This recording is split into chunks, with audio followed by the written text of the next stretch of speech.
Now,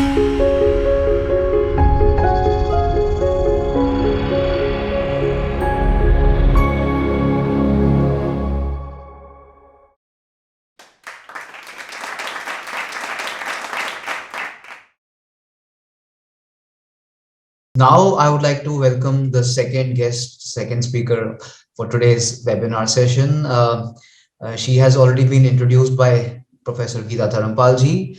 So I will not spend so much time on introducing her. I will just say that she is the author of this very wonderful book, which I have with me right now. It is, I don't know if you can see it. Okay, my screen has that background, so maybe I'll have to. Okay, so this book is revisiting the educational heritage of India, and it has already become a bestseller. And it's a very well researched book, very thoroughly researched. So I congratulate Sahana Ji for writing this book. So I would like to begin by asking Sahana Ji to maybe briefly summarize this book for us and also explain the reasons that inspired you to write this book, and also like what has been your own journey and how what motivated you to start researching on the history of Indian education. Thank you, Ankur. My book is an attempt to give a snapshot of the Gurukula system of education in India, and to explain how we had a magnificent ecosystem of learning, how we had a variety of educational institutions in Gurukulas, Viharas, Mathas, Agraharas, Ghatikas, Pathshala. So we had a whole range of learning centers. And I've talked about how the whole society put the guru on a pedestal and highest pedestal, and it was incumbent upon the society to support scholars. So that was the ecosystem of the time. And so the whole society would help the scholars financially, emotionally, personally. And then because of this ecosystem, there was literally a knowledge revolution that started from India. Because so many students from abroad would come and study in India. They would come from Western Asia, Eastern Asia, China, everywhere. And they would pass admission tests and get into the best institutes. And then they would take back the knowledge with them. They would take manuscripts. So China, for instance, carried the Chinese scholars who came to India, took so many manuscripts. So I've written about the knowledge revolution and how that led to educational centers being set up there and that whole culture of education coming up in the other countries. Then I have written about how this got destroyed. So that traumatic period of invasions when Bakhtiyar Khilji destroyed Nalanda and various other institutes, and then slowly the destruction spread to other parts of India. So I've talked about how knowledge was destroyed, how books were burned, how scholars had to flee, and if they stayed on, they had to convert. All those things I have talked about. And then I have talked about the period of colonization, when the various European colonizers came, and finally the British took control of India, and how they tampered with India's indigenous education system. So, of course, Dharmapala Ji, his work forms an important part. I've dwelt on that. And then how, the extent of damage that was caused, I have talked about that, and how the earlier roles being played by teachers, that was destroyed, and then everything, so the society was in disarray, and how we got colonized. I've talked about that. And then there's a final chapter on how can we get back? How can we get back our lost glory, and how can we become a knowledge-centered society again? That's what the book is about. Thank you, Sahana Ji. So I would now like to begin by asking you something about a question about Dharmapala Ji's work, because this webinar is about Dharmapala Ji. So the first question that I'll have is that you mentioned in a book that India owes a huge debt to Dharmapala Ji for his research work. So what do you think are the most important findings that have come from the archival collection that Dharmapala Ji unearthed, and what are the long-term implications of these findings? Right. Actually, one of my biggest regrets is that I could not meet Dharmapala Ji. He lived until 2006, but I was totally not aware. So that was the kind of ignorance we were all steeped in. We don't even know the people who did so much for India. So, from Dharmapala Ji's works, I realized the extent of damage done by the colonizers to our education system. So we knew, I mean, vaguely, but we didn't know exactly what existed in pre-colonial times. So that picture was given to us by Dharmapala Ji's works. So so he, the findings that India had so many pathshalas, how there was a pathshala in every village almost, and then how the teachers were so sincere and there were superior methods of teaching. These were the findings that that came out from Dharmapala Ji's work. And the most mind-boggling finding was that Shudras, in so many schools, the Shudras were more in number than the Brahmanas. So we have always been taught that, we were, there was an oppressive society where the Brahmins were oppressing the Shudras, not letting them study. Now here was this example of Shudras being more in number in a school, right? So this, it made us get rid of the lazy stereotypes and actually go and do our own investigation. This is what Dharmapala Ji has taught us, that just don't take those stereotypes at face value, go and find out the truth for yourself. That is I think the biggest learning that we get from Dharmapala Ji's works. Then there's so many works, so many authors that Dharmapala Ji's book introduces to us in The Beautiful Tree, like G.W. Leitner. I went and read all his books because of Dharmapala Ji. So I think the biggest impact has been removing the distortions and misrepresentations in our history. So there were, you mentioned Sitaram Goelji, who did the same, Voice of India, and Dharmapala Ji has played such an important role in that. So his works prompt us to do more research, to find out the truth, to go through the archives. There's a lot of hard work to be done, but you'll get those gems of information that you would probably not have imagined. I think that is the biggest contribution of Dharmapala Ji. Right. Thank you, Sahana Ji, for telling us about it. I now move to the next question that I have. This is regarding a statement that is also mentioned in Dharmapala Ji's work, a statement made by Gandhi, that he said that in 1931, he made this statement in London. He said that India was more literate 100 years before the British, and then he said that the beautiful tree, which he called the education system as the beautiful tree, he said the beautiful tree was uprooted by the British. It is now almost 100 years since Gandhi made the statement. So what do you think is the situation today? Is India in a better situation than it was? First of all, this statement by Gandhi is one of the most profound statements I heard. And it actually motivated me to go and search to learn more. Because throughout my school life, I was taught to believe that the British gave us railways, they gave us education, science and maths. And then I came across this statement by Gandhi that the British left us more illiterate than we were 100 years ago. So it was simply earth-shaking. So I don't think there has been a huge change since that time that Gandhiji made that statement. There is, of course, a lot of increase in literacy. More people can read and write. But if I take literacy in a deeper sense, then I think it should include civilizational awareness. So in that area, I think we are still lacking terribly. We are still very disconnected. We may know how to read and write, but we still do not know how to distinguish between propaganda and truth.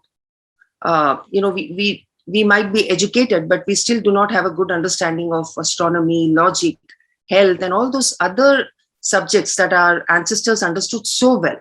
So in that sense, I don't think we have improved very much. Today, unless we take a special interest, then we do not understand anything by looking at the stars and the constellations.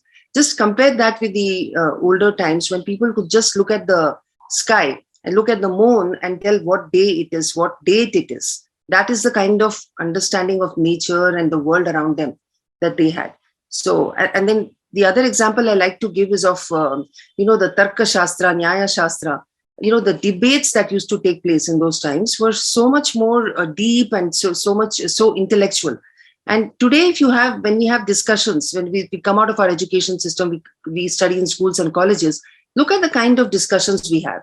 How much of logic is there in that? Is it proceeding in a sensible sequence, or is it just all over the place? So in that sense, I feel that we are still what Gandhiji talked about. We still haven't gone beyond that to any great extent. So, and the other thing is curiosity, the curiosity of students to know something, to find out more. I don't think our education system is giving that to them. So I'm just hoping that the NEP will address all these things, and we'll see a completely different educational landscape in the years to come.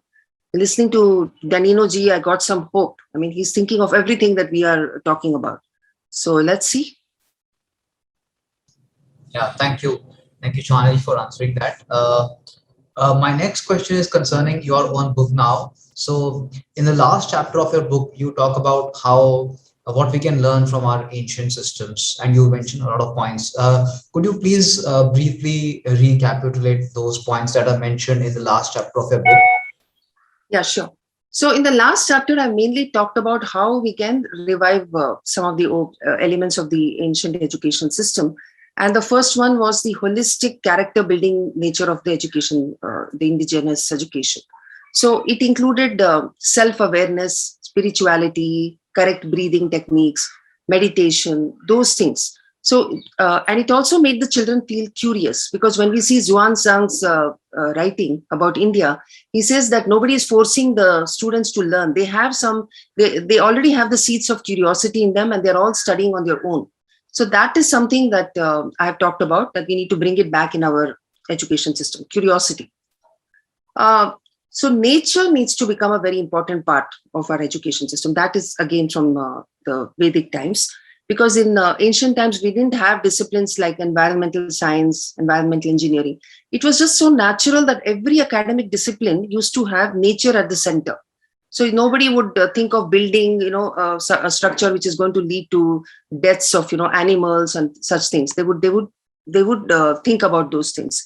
And also the students themselves, the whole educational system was such that they would study in the midst of nature. They would watch the sunrises and the sunsets. They would watch the plants growing. They would take care of animals. So in this process, they already knew about the cycle of nature, life and death and everything, how the, health. So these are the things that, we need the aspect of nature that needs to be brought back. Because today, now, all the more after the pandemic, you're just looking at the computer and learning from the computer. So now nature is excluded even more. So we have to think more about how to get the nature back.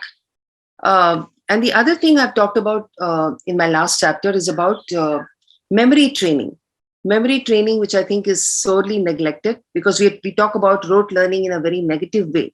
But the other positive aspect about memory training, I think we need to bring that back from ancient times.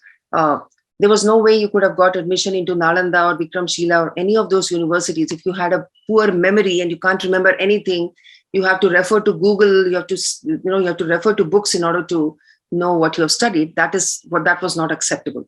So I think, and there are techniques to remember things. So I think that needs to be brought back, because today we have outsourced everything, to hard disk, to Google Drive. So we don't remember much. And I think when we remember something, the main things, then we are also able to assimilate facts better. We are able to connect the dots. We are able to make better arguments. So I have made a case for memory training to be brought back, because this was a very important feature of Indian education. Then I have talked about yoga, not just in the sense of asanas being taught in schools, which is there, of course, yoga is a subject in many schools, but to bring back the brahmacharya training, because character, the character development, which is what should happen during the period of studentship, that's not happening. So people come out of the education system, and then we have all this corruption in society. We have frauds, we have voter fraud, tax fraud, every kind of fraud. Then we have depression, we have mental illnesses, suicidal tendencies. So all these things, I feel that all this should be taken care of during the educational period itself, the period of studentship, studenthood. That's the time when, yama, niyama, pranayama, dharana, dhyana, all these things should be taught, so that control of senses, control of the mind, control of appetite, control of sleep, all these, the self-control technique should be taught during the educational period itself, so that we get students of high character graduating from institutions. So that's also something I've talked about in the last chapter. And then I've talked about our own languages, bringing back our languages, so that but that is, of course, been included in NEP already, that we have from class 5 to class 1 to 6, children will be studying in their own mother tongues. That's very important for good cognition, good understanding of various subjects. So these are some of the things I have in my last chapter. I think one of the things you also mentioned was that the ancient education system prepared us for life, not Correct. necessarily for a career. So I think Yeah. that's also something which you Yeah. also probably talked about, that we can revive and make it Yes. fast forward. We can That's learn right. from. So when you graduate and come out of college, suppose there is a death in the family. Suppose you're the head of the family loses his job. How do you face the situation? Do you just break down, start taking pills? So we should already have been taught in our student days how to deal with all these things. Right. Okay, now I come to the NEP. That's the one of the themes for this today's webinar, the National Education Policy. You mentioned in your book that the NEP has taken cognizance of some of these aspects of the ancient system, like holistic learning, and they've recommended, as Michelle G was also talking about. What do you think? How far are we from I mean, how to what extent has the NEP paved the way for refashioning our education system from an Indic perspective? Well, I think what one thing which I really like is that it talks about having including more of humanities for courses for those who are studying sciences and engineering, and more of science courses for those who are studying humanities. I think that's very, very important. Michel ji also talked about that. So that is something which is coming from our ancient times when we didn't have so many barriers between the subjects. So one could just freely move from one discipline to another discipline, and you could come up with a very integrated way of doing things. So that is very positive. Then there is a lot of focus on building skills. So the NEP talks a lot about building skills. That is again, I think, very much a reflection of what we had in ancient times, because in ancient times there was, by the age of 14 or 15, most children would have learned a lot of skills. Because typically, if there's a child who is born in a musician's family, so as Dr. Bharat Gupta has talked about it. So a child born in a musician's family would, by the age of 13, 14, already know so many ragas, because it's the whole environment of learning which is already there. And the child would know how to sing, how to give performances, how to play instruments. So, and the child can already now, be a part of the economy. Okay. And then similarly, artisans, carpenters, vaidyas, children of vaidyas would know how to dispense medicines, how to collect go to the forest and get the right herb to prepare the medicines. So this kind of skill training was embedded in the lifestyle of those times. So I think it's NEP is taking a leaf out from that book, and we are going to. They've talked about how children should learn skills. So they've talked about how the institutes should be liaising with the artisans, craftsmen, get them to the institute, and then the children can spend 2-3 weeks with them learning whatever different skills like dyeing, painting, all those things, textile, manufacturing, whatever it is. So I think this is a very positive aspect, giving attention to skills, which is also in line with the national goals. So this basically the vocational integration into the education system. I think this is one of the I would say, the path-breaking reforms that you are seeing in the NEP. Okay.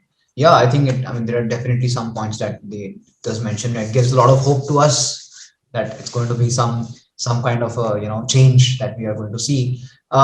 So lastly, I just want to ask you that what has been your motivation to pursue this line of research, and what inspired you to specifically dive into this research on the nature of Indian educational heritage? Okay. So, I actually came into contact with the works by Dr. Rajaram and Dr. David Frawley. That was around the year 2000. So before that, I always liked history as a subject, even though I took up engineering. So I, on the side, was reading works by Dr. Rajaram. So I knew that there was a different history, the different narrative that we had not been exposed to. So I knew that things like Aryan invasion theory, this has no basis. And so we need to re-examine a lot of the history that we have studied. But I thought that since I'm an engineer, I shouldn't be writing on history. That's not my field. So that's how it was. But then when we moved to the US, I think that was a turning point. When we moved to the US, and then my daughter had world history as one of the subjects that she took. And when she got home, that fat book of world history, I opened the pages to see what does it say about India. And then it was a reality check for me. And that's when I saw that there were just a few paragraphs about India. And it only talked about sati and the caste system, poverty, low status of women in India, everything negative. And that was, it simply shocked me. There's so much that India has given to the world, Nyaya, Sankhya, Vyakarna, science, so many subjects, so much of contribution, and nothing is mentioned in that. So that's when I started thinking of writing articles on history. So I ventured into the area of writing on history. So I had to read a lot more. I got more books. And that's how I just, organically kind of became a researcher and ended up writing articles, which eventually turned into a book. And then education, of course, that's a subject. I come from a family of educators. So my grandfather was a Vyakarna expert, Sanskrit Vyakaran. And my great-grandfather, he was in fact called Vaiyakarani Krishnachar. He was, the grammarian Krishnachar. So since I come from a family of educators, Sanskrit educators, so I had that kind of sensibility. And so that was one area I started exploring, educational heritage. And that's how I came across this whole treasure of information about the universities we had, the teaching systems, and how, things like there were coaching centers for Nalanda University, mind-boggling things that we never imagined, which was never taught to us in history.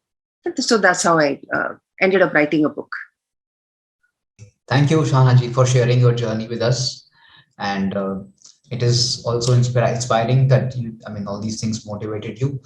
Now, I would like to ask members of the audience if they have any questions. We can now open it up for the larger audience. And if you have questions, you can either type in the chat box or you can raise your hand. Ankur, can I ask first question? Yes, sure. Okay. Sahana Ji, because you have done extensive survey on what was there, Indian education system in its totality, let's say the structure, the syllabus, the content part. Is there anything that we cannot implement now? Something that is entirely lost? In the sense that because we were living in different society, it was agricultural society, okay, and the system was, as I was also asking to Michelle Ji, that it was completely decentralized, and it was not mass education as such. The phenomena of mass education which came with industrialization. So is there there's something which cannot be implemented on the scale that we are attempting today because of industrialization, urbanization, or mass education that existed previously in Indian education? That's an interesting question. Maybe I was thinking about the teacher-student ratio. I was wondering whether we can do it to the scale that we did it in those times, because there were, if you just look at Nalanda, there are 8,500 students and 1,500 teachers. And just look at the fantastic ratio. So I think that is going to be hard. We do not have enough number of qualified teachers who can teach in the way that we are saying, the way it should be. I think that is going to be a very big challenge. Okay. And the other thing is interdisciplinarity. Though it sounds very good, we say that, yes, we should be interdisciplinary. But today, knowledge has grown to such an extent that in every field, there is so much knowledge. There's so many research papers that it takes a lifetime to learn one subject. Even that lifetime is not enough. So when we talk about interdisciplinary, then it has to be very carefully done. There's not, there's you can just be skimming the surface, I think, of different disciplines. It's not possible to be very deeply interdisciplinary. So we have to think of how to do that. What else? What else is impossible? Maybe the memory thing that I'm talking about also looks a bit impossible to me. I don't know if we have the brains today to actually memorize an entire Veda as we used to do it in those times. So we had the Chaturvedi, right? Trivedi. Imagine remembering the entire 3 Vedas, 4 Vedas. I think that kind of memory is going to be very hard. It takes a lifetime of chanting to get that kind of memory. So those are some of the things. Maybe you can add on. It depends on, do we have numbers? How many people were educating from there in the sense of what percentage or what section of society were getting educated through, our earlier education system? Was it 5%, 10%, 20%? Do we have any number? I don't have actual numbers, but I can very clearly see that not many people were going for higher learning. The Vedic education was limited to very few people who are really dedicated, who are going to spend their whole life pondering on meanings and on the philosophies. Whereas most of the people were going for skill-based education, and they also had their own graduation systems and everything. I think Dharmapala Ji has written about it as well. So it was mainly skill-based education for the majority of the population. I'm guessing 80%, 90% of the people would be learning skills, because that's how we became the richest country in the world. There was a time when we were the biggest economy, then we became the second biggest economy. So that's only possible if a large section of the population is manufacturing all those goods that were to be exported. So I think that's what it was. Yeah. In this connection, I also have a question. The term that is used for education in Hindi or in Sanskrit is shiksha. Now, since you worked on ancient traditions or the heritage of the educational heritage of India, would you say that what was the perspective on what one calls education today, whether it was different, completely different, and had a philosophical basis that was maybe contradictory to the perspective and the objectives of the education system today? Yes, very, very, very perceptive question. I think the whole meaning of education has changed, because education in that time, the shiksha that you mentioned, was more about higher learning, knowing who we are, knowing our atma, knowing where we will go after we die, and those kind of things, the deep questions, understanding that, and our relationship with the Paramatman, whether there is Paramatman, all those things. I think the different philosophies, of course, what is evidence, what is counted as evidence, those kind of that kind of knowledge was actually called knowledge, whereas the other skills, maybe it was considered as lower knowledge. All the skills so it was lower knowledge, but it could be a stepping stone for higher knowledge. So I think, yes, the definition today has changed. It is more about getting a job.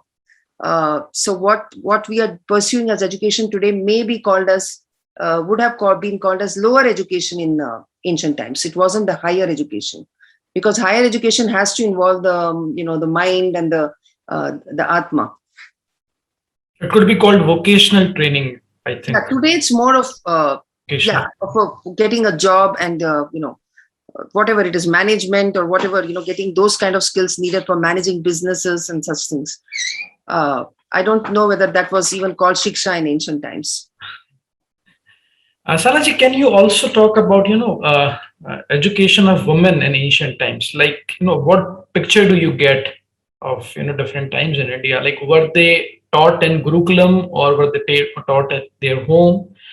And what kind of trainings were given to them? Specifically, what content was there in women education? So what I could see is that there is mention of, there are terms like Brahmavadini. So the women who are pursuing higher education.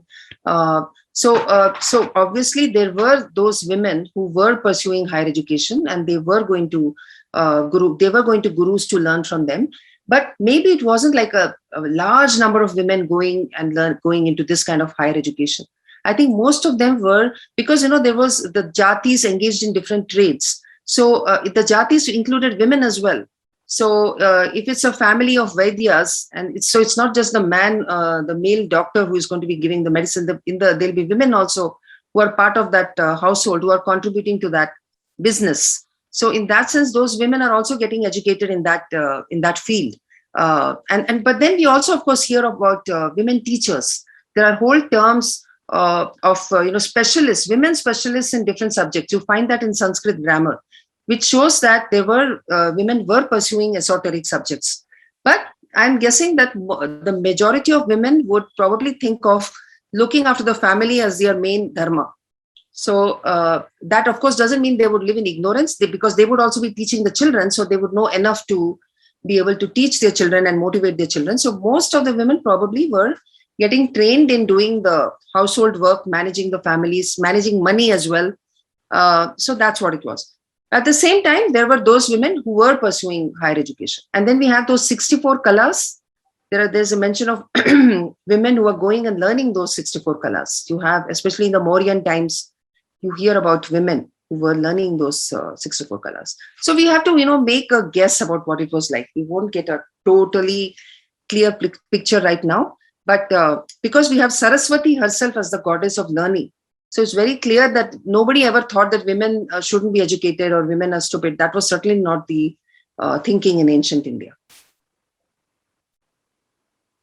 I think we have one question in chat box, or we can invite Shikha to ask her question. So she's talking about Brahman hegemony, Brahman domination in society. Do you feel a society which respects it? What do you feel a society which respects the learning processes? Then economic surplus was the beauty of our ancient culture, not as a caste, as a work. Yeah, I mean, that is what it would look like. From the way it is written in our Shastras, the Brahmanas were the ones who were teaching and who were learning.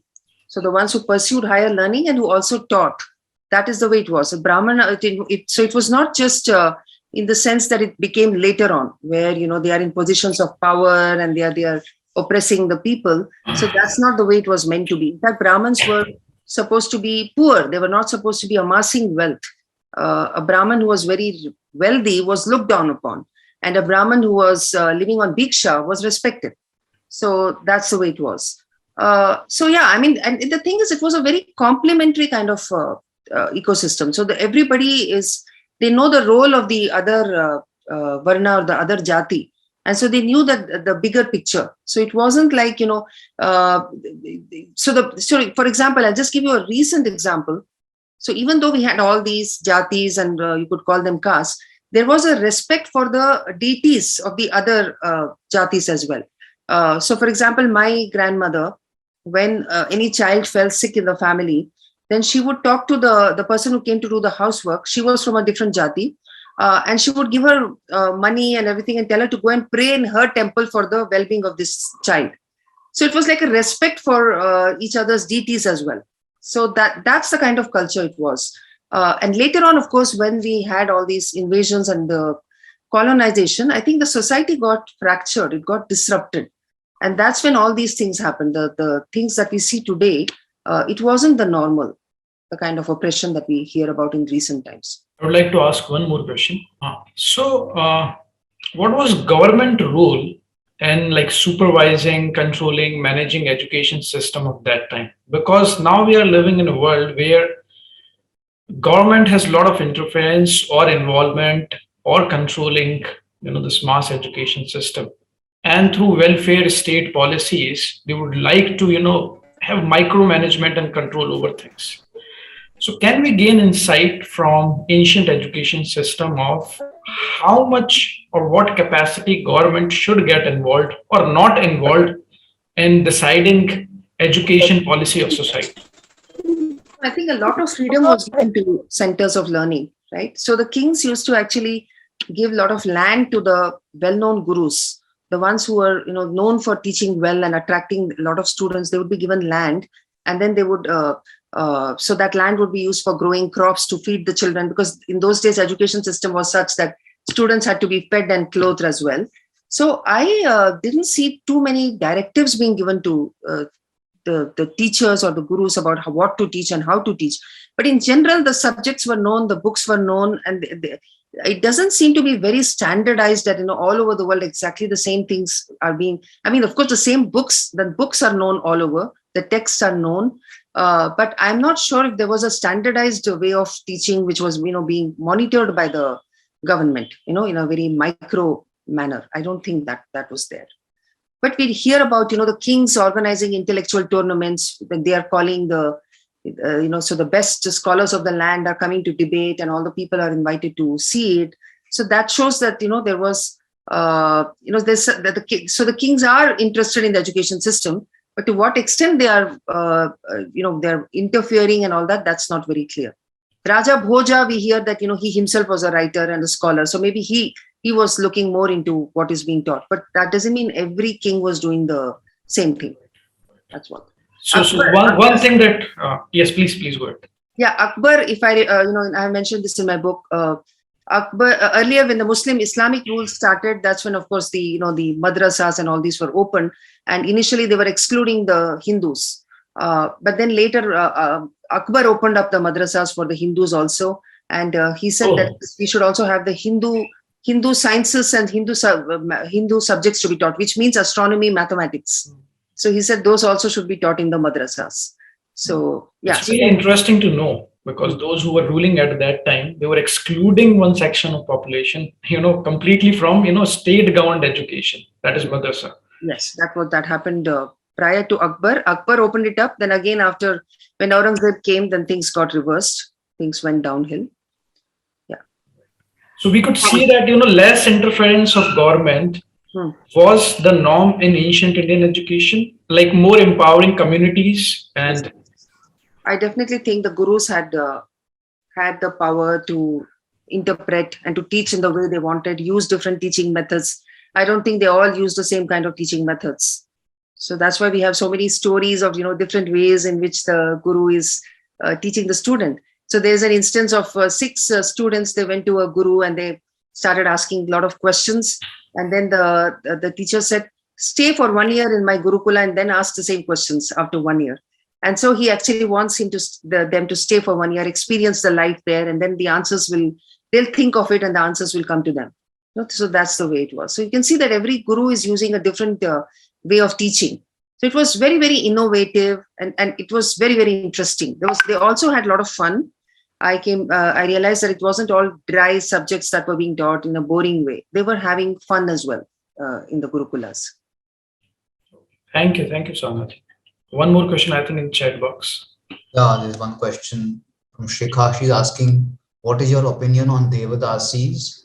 For becoming Devadasi, you have to learn classical dance, music, and Vedas, who were devoting their life for temple deities. No, this is something that I need to study more. I don't think I'm an expert on this, but yeah. So what I know is that there were these girls who were spent their whole lives learning dance and music, and which was exclusively for that temple. So they were doing it, and it was a very high quality of art that was being presented because it was fully suffused with bhakti. I don't know. I think, in today's times, it is going to look exploitative because, whether the choice was given to the child to choose that profession. But I don't know enough about this subject to be able to give a very considered opinion. Ma'am, actually, why I'm asking this question, because I was going through recently some book, and in that book, they have written that Devadasis were like Britishers have explained that Devadasis are nothing but as a temple prostitute. And it was something which has actually hurt me so much, because these Devadasis have this responsibility to bring this our tradition to this lay women or lay girls who want to learn music and dance. So they were not only Devadasis who were only restricted to temples, but they were also involved in teaching or giving this our traditional classical dance and music knowledge to the lay women or lay girl. So yeah, that is also part of the intent of this whole system would have been to preserve that art form, and also correct that is what it would have been. Exactly. Possible that in later times, after the during the invasions and later the colonization, maybe it degenerated, and it wasn't what it was meant to be. So that is also, we do hear of that as well. So it was, every good institution can eventually get corrupted. So maybe that did happen. And there would be a whole lot of causes for why that happened. But I do agree with you that it started off as a good tradition, but somewhere down the line, it might have got corrupted. If there is there another question from the audience? One yes. More in chat box. What are the ancient books that were lost or destroyed? How many of the texts are lost? Is there any research?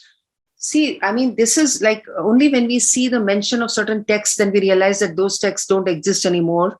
So I don't think there has been a very systematic study to know exactly what are the texts that have been lost. But there has been a big loss. We know that if Nalanda library has been burning for months and months, there must have been, because in those days, there is no, you don't have the copying system, you don't have copying machines and stuff. So everything has to be laboriously copied. So a lot of original works might have got destroyed during, all these, the burning of universities and destruction of universities. So I know there has been a lot of destruction. But most importantly, even what has been not destroyed, what is available to us today, we are not able to decipher them because we lost our connection with the language. So there are so many Sanskrit manuscripts, millions of them, which are in India and outside as well, which I'm not sure how many of us will be able to decipher. Do we have the knowledge to read and understand those texts? That is actually a bigger problem that I see today. If I may, I'd just like to add one thing and also ask a personal question. One knows that there were a lot of Tibetan scholars who were interested in the Sanskrit scriptures, and a lot of these were translated really very precisely. I mean, new words were in a way created in Tibetan to as equivalents for what was being said in Sanskrit. There is a Tibetan monk, Samdong Rinpoche, who's the head of the Tibetan Center for Tibetan Studies Center in Sarnath, and now is in Dharamshala. He's done some work on this, and so a lot of the translations from the Sanskrit into Tibetan in a way preserve the ancient scriptures that were lost, but they are in Tibetan. Now, we don't just have to learn Sanskrit, we also have to perhaps learn Tibetan. But there are some Tibetan scholars around, but perhaps a lot of the manuscripts that were destroyed are preserved in translations. I think that was perhaps the question. And maybe also in Chinese, and that needs to be looked into. Yes, that's something I've mentioned in my book, that the scholars from Vikramshila fled to Tibet, a number of them during the invasions, and so many of those manuscripts were again written, translated in Tibetan. And similarly, we will find them in other languages like Chinese as well. In Taiwan, I'm told there are many manuscripts preserved there. So it's not just Sanskrit we have to learn the other languages into which they were translated. That's true. Yes. Mongolian as well. I heard from Dr. Shashi Bala about Mongolian scripts, which are translations. Yes. Yeah, there's a lot of work for linguists, future linguists. But my personal question, I mean, going back to your personal journey that you got started on this research because you were horrified by the information that is available in American textbooks about India. Now, as a result of your own research, do you think your book is being received widely in the US, or to what extent can one make your research available to the US educationalists and textbook writers, so that the image that is being projected about India can be corrected and redone? So that's something that I do want to focus on when I go back to America, how to get this word out. So my book is going to be published in America as well. So there has been that. I was very happy to learn that now the copies will be printed in the US itself and might be available in the bookstores. So hopefully, there will be some people reading the book, libraries talking them. But there are issues like for example, if I want to write to New York Times, any of these publications, Washington Post, about these things, about Indian knowledge systems or anything about Indian history. For some reason, it is perceived as a Hindutva.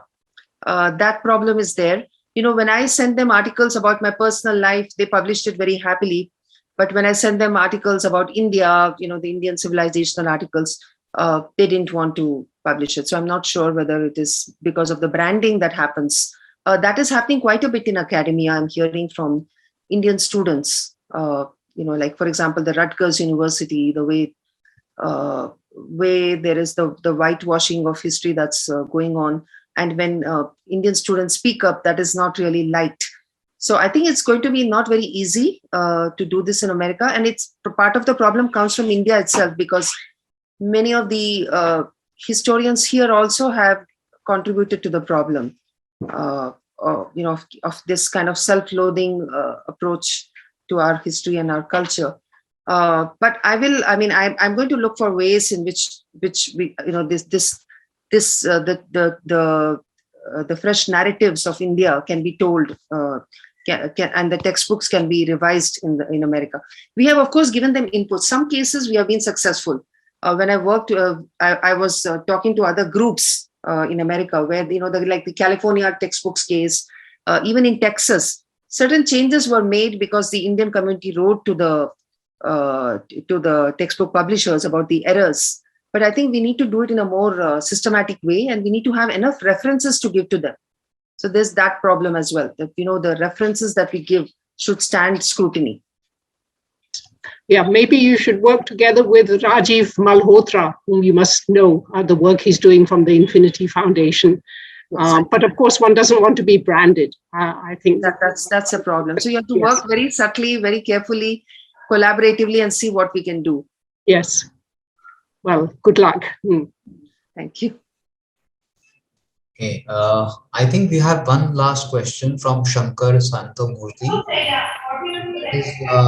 What is your expert opinion on steps taken by the Indian government, specifically relating to recovering back the original scriptural manuscripts and Indic intellectual properties currently managed and preserved by Tibetan, China, France, etc., similar to recovering of ancient statues and works of art? I'm not really hearing much about recovering manuscripts. I'm hearing about statues and works of art, thanks to the efforts of Vijay Kumar. It's one of my friends who's working very hard on getting back these artifacts. But for manuscripts, I'm not really heard much about it. Indians, getting back manuscripts, no, I don't think that's happening. Hello, madam. This is Shankar. I just wanted to add to that point. I understand that we don't do much. As of the government as such is not giving much focus on retrieving these manuscripts. But unfortunately, today our source data for our knowledge systems, be it the agamas or the ancient scriptures, either they have been burnt or destroyed, as you rightly said.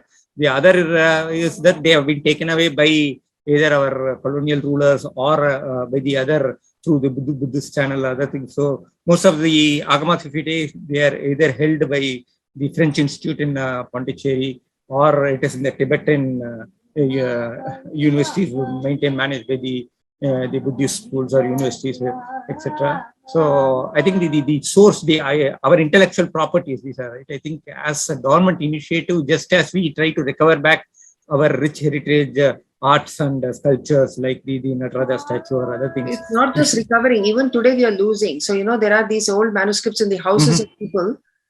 Even in Banaras, so I was hearing about somebody coming and just taking them away, and some people. So this is still happening. We don't recognize the worth of the manuscripts that we have. Right? There are so many people who still have old manuscripts in their houses, and they're just giving it away to the first person who gives them money, and they just give it away to foreign collectors. So this is happening. This is a problem even today. It's not just in ancient times. Okay.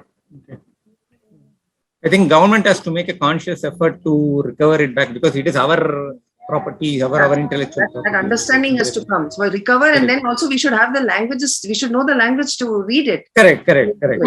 Everything comes together. Thank you. The National Manuscript Mission that was started by the IGNCA have done quite a lot of work trying to list manuscripts within India. And I think there is some effort, some endeavor going on about trying to find out about manuscripts that are held by in foreign depositories. So there must be some governmental institution, the Indian Council for Cultural Research, but maybe also the Indian Council for Social Science Research, that must be in dialogue with other national institutions and to initiate some kind of, just knowing what is in other archives. I know that in Germany, there's some work going on what Indian manuscripts are available in German archival depositories. And there the Indian government will probably be involved then in at least getting digital copies, if not the originals of these manuscripts. Yes, the National Manuscripts Mission it's a commendable initiative. But again, they need more people. They need a lot more people to work, because from what I know, there are just a few people working on all this. So you need a lot more people, a lot more resources and funding for this to be successful. Yes, indeed. Yes, that's the problem. I mean, they've started this initiative, but it got stalled a little because there's one has all these manuscripts, but there's not even sufficient cataloging that has been done. So one really needs more people involved in doing this work, archival work. That maybe this will get started as a result of the national education policy. Let's hope now. Yes, I certainly hope. I did see a lot of good work being done in Rajasthan when I visited Rajasthan, and I went to the Jodhpur fort, and it has a library there.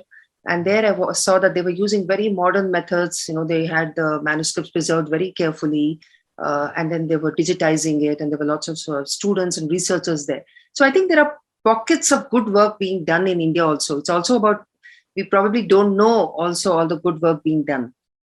We have to consolidate all this and present it about the work being done and what more needs to be done. Definitely. For example, here in Chennai, there is a Madrasas college, a 100-year-old institute. I think there also, as you rightly said, the digitization of these rare and ancient manuscripts is happening in a very focused manner.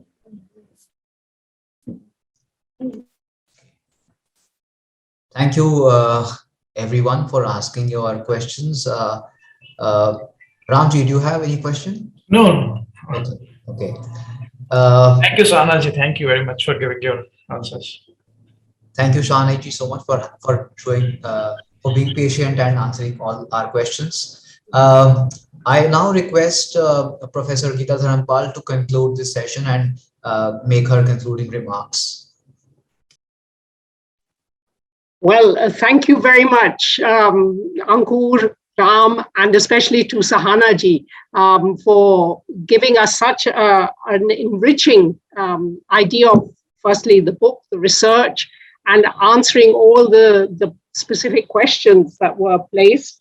I think this has been a most informative and stimulated session, and it's not surprising given the depth of knowledge of both speakers, Sahana Ji and Michel Danilo.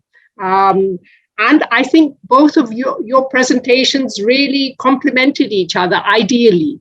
I mean, he was talking about the difficulties, the problems of the education system, how the NEP is trying to resolve it, and yet the implementation is going to be a problem. But you gave us detailed information about how the educational heritage of India actually functioned, what were the elements there. And I think this has been very informative for all of us. And I would also like to thank both Dr. Ram Sharma and Dr. Ankur Kakkar for asking such pertinent questions, so that we could get even more information out of both speakers, and for the questions that were asked by the audience. I think this audience participation was also very good. And but there's a lot of work still to be done. There's so much that we discussed, and I think discussing your book, Sahana Ji, in a way, it was a bit like a book launch, and the CIS and the GRF, my own institution, Gandhi Research Foundation, we feel privileged to have been able to participate in this. I liked a lot of the terms that you use, like the ecosystem of learning. I think this, if you can understand this, and from an environmental engineer talking about the ecosystem of learning, it does make sense. And I think to learn more about this would be getting more rooted in the Indian knowledge systems that Michel Danino is talking about, and not being uprooted as what has happened through the Western system of education. That what we have is it's not education and it's not Indian. So I think we are on the right track with the new education policy. There's still a lot that needs to be worked out. The logistics are not going to be easy, but at least there's some foundational statement has been made. And with people like Michel Danino and Sahana Singh around, I hope you will also contribute with your suggestions and advice, because I think they need also more information or more suggestions as to how to go about incorporating traditional knowledge into the curriculum. I think this will lead to making the national education policy more viable for our youth of tomorrow's or today's world itself. Thank you very much. Thank you, Sahana Singh. My thanks to Michel Danino, who may hear this recording. And but of course, my thanks to Ram Sharma and Ankur Kakkar for organizing this event so efficiently. And we had a really good audience this time. I hope this continues, because the next session is on the 18th of January. It's an easy date to remember, the same as today, the 18th of December. It's also a Saturday. It will be on Understanding Gandhi. This is a book that was written by my father in 2003, and it's about Gandhi's historical contribution and contemporary relevance. And it will be, we'll have 4 speakers there. A few of the, at least 2 of them are Gandhians, Kumar Prashant and Golanapalli Prasad, and Aravindan Nilakandan and Raghu Rama Raju, who's a philosopher, but who's in a way also a Gandhian scholar. So this should be a very interesting and also, I think, a stimulating session, as this one has been. Please stay tuned, pass on this information, and we will be sending out the announcement shortly before the 18th of January. Thank you very much indeed. It was really a pleasure to listen to you, and I have a copy of your book, and I look forward to reading it in even more detail, because I got it just a few days back. Thank you very much. Thanks. Thank you, Gita ji. Thank you for wonderful words. Thank you, Sahana ji, for coming and giving wonderful accounts and insights from your book. Thank you, Ankur, for hosting this. And thanks to the audience. And I see that Konrad Elst is in the audience. Yes, I just seen that. Yeah, very nice. Very interesting. Dr. Elst, are you there? Can you listen to us? Maybe he's only there formally. Right. Yeah, but we'll be in touch. All right. Thanks everyone for being here. Thank you very much indeed. Thank you.